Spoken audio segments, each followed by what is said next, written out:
मित्रांनो, या जगात प्रत्येक माणसाची एकच इच्छा असते, काहीतरी भव्य साध्य करण्याची, यश, सन्मान आणि इतरांच्या मनात स्वतःचे एक अढळ स्थान निर्माण करण्याची. पण प्रश्न हा आहे की आपल्याला या उंचीपर्यंत नक्की कोण घेऊन जाऊ शकतं? याचं उत्तर अत्यंत साधे आहे, आपली संवाद शैली. हो, शब्दांमध्ये अशी जादू असते जी तुमचं नशीब बदलू शकते. शब्द हे केवळ बोलण्याचं माध्यम नाही, तर ते एक असं अमोघ शस्त्र आहे जे जर योग्य आणि योग्य पद्धतीने वापरलं तर तलवारीपेक्षाही जास्त प्रभावी ठरतं. कारण शब्दांमध्ये ताकद आहे कोणाचंही हृदय जिंकण्याची, कोणाचंही मान वळवण्याची आणि गरज पडली तर कोणाचंही आयुष्य पूर्णपणे बदलून टाकण्याची. तुम्ही कधी नीट बारीक निरीक्षण केलं आहे का? काही लोक दिसायला अगदी साधे असतात, पण जेव्हा ती बोलू लागतात त्या समोरचा माणूस भारावून जातो. त्यांच्या अंगावर महागडे कपडे नसतात ना चेहऱ्यावर काही खास आकर्षण असतं, पण त्यांची शब्द आणि त्यांची बोलण्याची ढब यात ती जादू असते जी थेट काळजाला भेटते. असे लोक गर्दीतही वेगळे उठून दिसतात, कारण त्यांना पक्के ठाऊक असतं की काय बोलायचे, कधी बोलायचे आणि कसं बोलायचे. दुसरीकडे तुम्ही अनेकदा पाहिलं असेल की एखादी व्यक्ती खूप ज्ञानी असते, पण तिचे विचार तिला नीट मांडता येत नाहीत आणि म्हणूनच लोक तिला समजून घेऊ शकत नाहीत. लक्षात ठेवा, ज्ञान तेव्हाच प्रभावी ठरतं जेव्हा ते बोलण्याच्या योग्य कलेसह सादर केलं जातं. संवाद कला ही एक अशी शक्ती आहे जी तुमच्या आयुष्याच्या प्रत्येक क्षेत्रात तुमची सर्वात मोठी सोबती बनू शकते. हीच ती कला आहे जी एका नेत्याला लोकनेता बनवते, एका व्यापाऱ्याला प्रतिष्ठित बनवते आणि एका सामान्य माणसाला असामान्य बनवून टाकते. जर तुम्ही तुमच्या शब्दांनी इतरांना प्रभावित करायला शिकलात तर तुम्ही कोणाकडूनही आपली गोष्ट मान्य करून घेऊ शकता. कोणत्याही दडपणाशिवाय आणि कोणत्याही वादाशिवाय. हीच ती कला आहे जी नाती घट्ट करते, संधीची दारे उघडते आणि सर्वात महत्वाची म्हणजे तुमच्यात असा आत्मविश्वास निर्माण करते जो तुम्हाला गर्दीत तुमची एक वेगळी ओळख मिळवून देतो. विचार करा, जेव्हा एखादा कलाकार आपल्या शब्दांनी लाखो हृदयाने स्पर्श करतो, जेव्हा एखादा नेता आपल्या शब्दांनी संपूर्ण देशाला प्रेरणा देतो, तेव्हा तुम्ही का नाही करू शकत?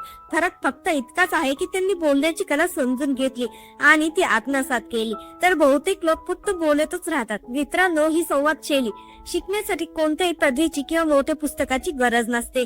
गरज असते ती फक्त स्वतःमधील आत्मविश्वास जागृत करण्याची, आपले विचार स्पष्ट करण्याची आणि आपल्या भावनांना योग्य शब्दात मांडण्याची. जेव्हा तुम्ही तुमच्या शब्दांवर नियंत्रण मिळवता तेव्हा तुम्ही तुमच्या नशिबावरही नियंत्रण मिळवू शकता. एके दिवशी चंद्रगुप्ताने आपल्या थोर विचारवंतांना विचारले, हे गुरुवर, प्रत्येक जण हेच सांगतो की या जगात यशस्वी व्हायचं असेल तर चतुर बना, युक्तीने बोला, नाहीतर मागे पडाल. पण मुत्सद्दी बनायचं तसं हे कोणीच सांगत नाही. तुम्ही मला हे शिकवू शकता का? त्या तत्वज्ञानाने चंद्रगुप्तांचं सगळं बोलणं लक्षपूर्वक ऐकलं आणि स्मित हास्य करत म्हणाले, जे मी तुला सांगणार आहे ते अत्यंत महत्वाचे आहे. त्यामुळे या शब्दांच्या प्रत्येक अर्थाला नीट ऐक आणि समजून घे. या विश्वात सर्वात शक्तिशाली शस्त्र आपले शब्दच आहेत, मग ते लिहिलेले असोत किंवा बोललेले. जर यांचा वापर योग्य वेळी, योग्य व्यक्तीवर आणि योग्य पद्धतीने केला गेला तर ते आपल्या संपूर्ण आयुष्याचा कायापालट करू शकतात. हे मार्गदर्शक पुढे म्हणाले, आपण आपल्या शब्दांचा वापर फुलांसारखाही करू शकतो आणि हवा असल्यास त्यांचा वापर तीरासारखाही करू शकतो. आपले शब्द कधी खून जखमा भरून काढतात तर कधी कधी खून जखमा देऊनही जातात. शब्दांमध्ये इतकी प्रचंड ताकद असते की ते कोणाचं आयुष्य घडवू शकतात किंवा उद्ध्वस्तही करू शकतात. शब्द इतरांच्या आयुष्यात सुखही आणू शकतात आणि दुःखाचा पुरे. यांच्या माध्यमातून आपण नाती जोडतो आणि तोडतो सुद्धा. शब्द केवळ एका व्यक्तीला प्रभावित करत नाही, तर ते संपूर्ण कुटुंबाला, शहराला आणि जगाला निर्मितीकडे किंवा विनाशाकडे नेऊ शकतात. म्हणूनच शब्दांना या जगातील सर्वात शक्तिशाली आणि धोकादायक शस्त्र मानले गेलं आहे. म्हणूनच आपण आपल्या शब्दांचा वापर विचारपूर्वक केला पाहिजे, जेणेकरून त्यातून आपलं आणि इतरांचं भलं होईल. आता मी तुला शब्दांच्या काही जादुई पैलूबद्दल सांगणार आहे. तुझ्या मनात प्रश्न येत असेल की शब्दांमध्ये खरोखर जादू असते का? तर हो, नक्कीच असते. ही जादू डोळ्यांना दिसत नाही, पण तिचा परिणाम स्पष्टपणे जाणवतो. आपल्या शब्दांमध्ये अद्भुत जादू आहे. ते रडणाऱ्याला हसवू शकतात आणि हसणाऱ्याला रडवू शकतात. शब्दांमध्ये असं आकर्षण असतं की ज्याने एकदा त्यांचं महत्व ओळखलं तो सर्वात मोठा जादूगार बनतो. लोकांशी बोलणं आणि त्यांच्याकडून आपलं काम करून घेणे ही एक कला आहे आणि ही कला शिकणं अत्यंत आवश्यक आहे. जर तुला बोलण्याची कला अवगत झाली तर तुला दुसरं काही शिकण्याची गरज पडणार नाही. यश तुझ्या चेहरी मिळणं घे. अनेकदा आपण पाहतो की काही लोक खूप शिकलेले असतात, पण बोलण्याची कला नसल्यामुळे आयुष्यात यशस्वी होऊ शकत नाहीत. या उलट काही जण अभ्यासात कच्चे असूनही बोलण्याच्या कलेत तरबेज असतात आणि असे लोक सतत यशाची शिकणे सर करत राहतात. ही कला शिकण्यासाठी तुला धन्याची गरज लागणार नाही. बोलण्याची कला शिकणं कठीण नाही, फक्त काही सवयी बदलण्याची आणि आपल्या दृष्टिकोनात थोडा बदल करण्याची गरज आहे. आपल्या शब्दांची शक्ती हा कधी कमी लेखू नका. एखादा नेताच पहा आपल्या बोलण्याच्या कलेने तो संपूर्ण देशावर कसा प्रभाव पाडतो. आपले शब्द इतकी ताकद ठेवतात की ते आतून मेलेल्या माणसामध्ये प्राण फुंकू शकतात. पण याआधी तुला 3 महत्वाच्या गोष्टी लक्षात ठेवाव्या लागतात.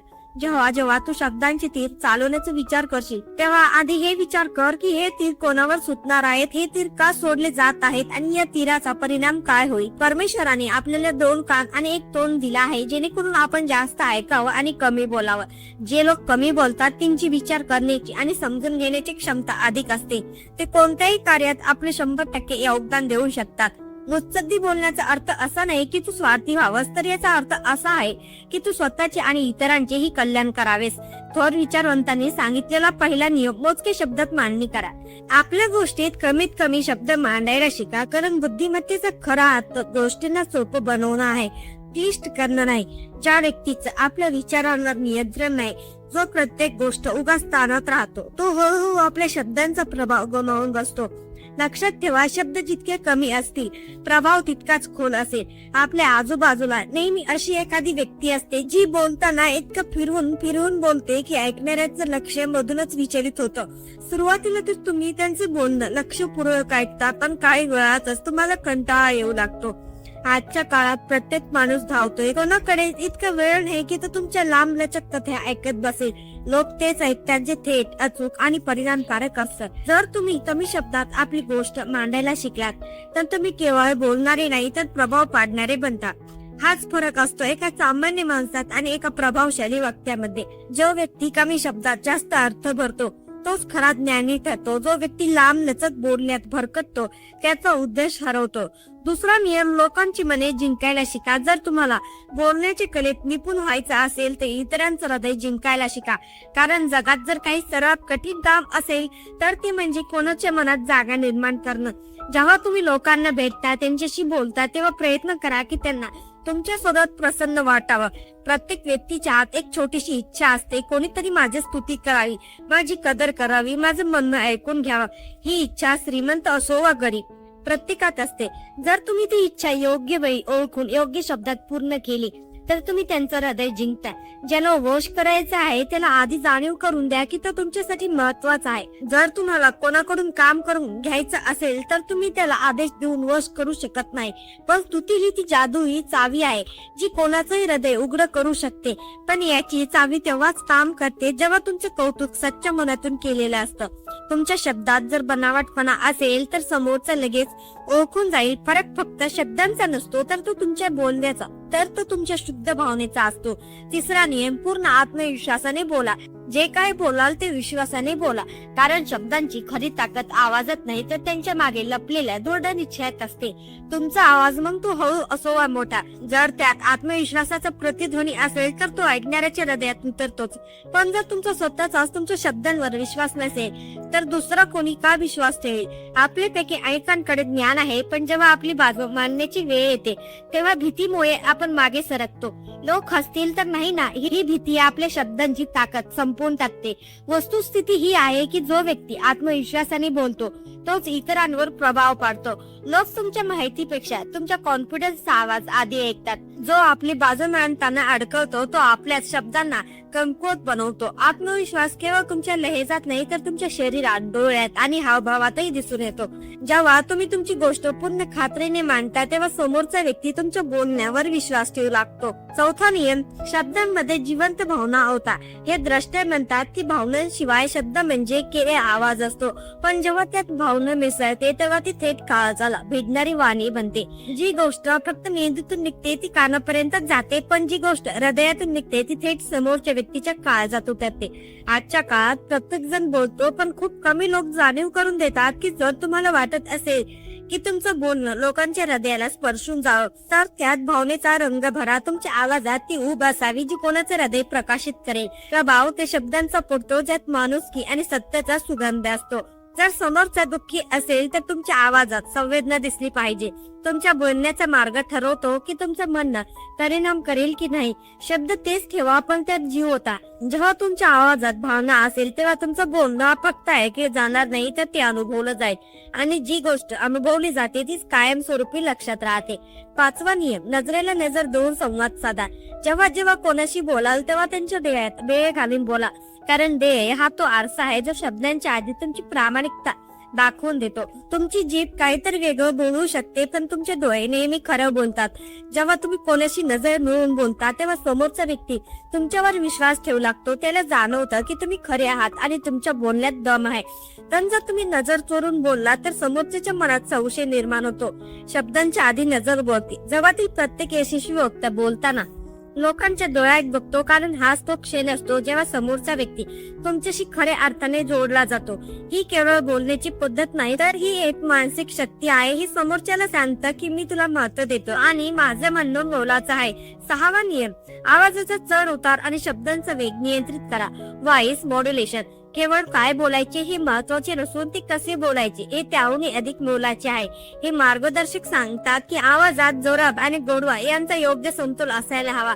विचार करा, जर एखादी व्यक्ती एका सुरात बोलत राहिली तर समोरचा माणूस किती महत्वाचा विषय असला तरी काही वेळातच कंटाळून जाईल. तुमच्या आवाजात चैतन्य हवे. जिथे एखाद्या गोष्टीवर जोर द्यायचा आहे तिथे आवाजात स्पष्टता आणि ठामपणा हवा आणि जिथे तुम्ही एखाद्याच्या दुःखात सहभागी होत आहात तिथे तुमचे शब्द फुलांसारखे हळूवार आणि कोमल हवेत. तुमच्या बोलण्याच्या वेगावर तुमचे नियंत्रण असणे ही एक मोठी मानसिक शक्ती आहे. जर तुम्ही खूप घाईघाईत बोललात तर समोरच्याला वाटेल की तुम्ही अस्वस्थ आहात किंवा तुम्हाला ती चर्चा लवकरात लवकर संपवायची आहे, ज्यामुळे शब्दांचा मूळ अर्थ आणि गांभीर्य हरवून जाते. या उलट जर तुम्ही खूपच सावकाश बोललात तर ऐकणाऱ्याचा उत्साह मावळतो आणि त्याचे लक्ष भरकटू लागते. त्यामुळे योग्य ठिकाणी विराम पॉज घ्यायला शिका. बोलताना घेतलेला एखादा छोटासा विराम समोरच्याला तुमच्या वाक्याचा विचार करायला वेळ देतो आणि तुमच्या पुढच्या वाक्याबद्दल उत्सुकता निर्माण करतो. तुमच्या शब्दांची पातळी आणि आवाजाची लय यांचा योग्य ताळमेळ बसला की तुमचे बोलणे एखाद्या संगीतासारखे श्रवणीय होते आणि लोक तुमचे शब्द मंत्रमुग्ध होऊन ऐकतात. 7वा नियम, समोरच्याचे म्हणणे ऐकण्याची तयारी ठेवा. Active listening. जगातला सर्वात मोठा संवादक किंवा वक्ता तोच असतो जो एक उत्तम श्रोता असतो. संवाद ही एकतर्फी प्रक्रिया नाही, ती द्विभाषिक देवाणघेवाण आहे. जेव्हा तुम्ही समोरच्याचे म्हणणे शांतपणे आणि पूर्ण लक्ष देऊन ऐकता तेव्हा तुम्ही नकळतपणे त्या व्यक्तीला एक प्रकारचा सन्मान देत असता. संवादाचा खरा अर्थ केवळ स्वतःचे विचार लादणे असा होत नाही तर समोरच्याची मनस्थिती आणि त्याचे विचार समजून घेणे हा असतो. जेव्हा तुम्ही समोरच्या व्यक्तीकडे पाहून प्रतिसाद देत, उदाहरणार्थ मान डोलावणे किंवा स्मित हास्य करणे, त्याचे बोलणे तेव्हा त्याला तुमच्याबद्दल आत्मीयता वाटू लागते. यातून समोरच्या व्यक्तीला असे वाटते की तुम्ही त्याच्या मताला आणि अस्तित्वाला किंमत देत आहात.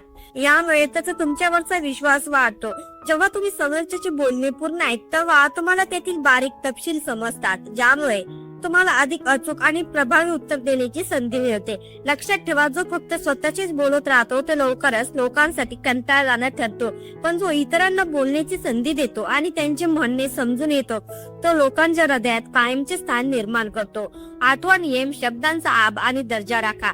Dignity of words. तुमची वाणी ही तुमची खरी ओळख आणि तुमच्या संस्काराचे दर्शन असते.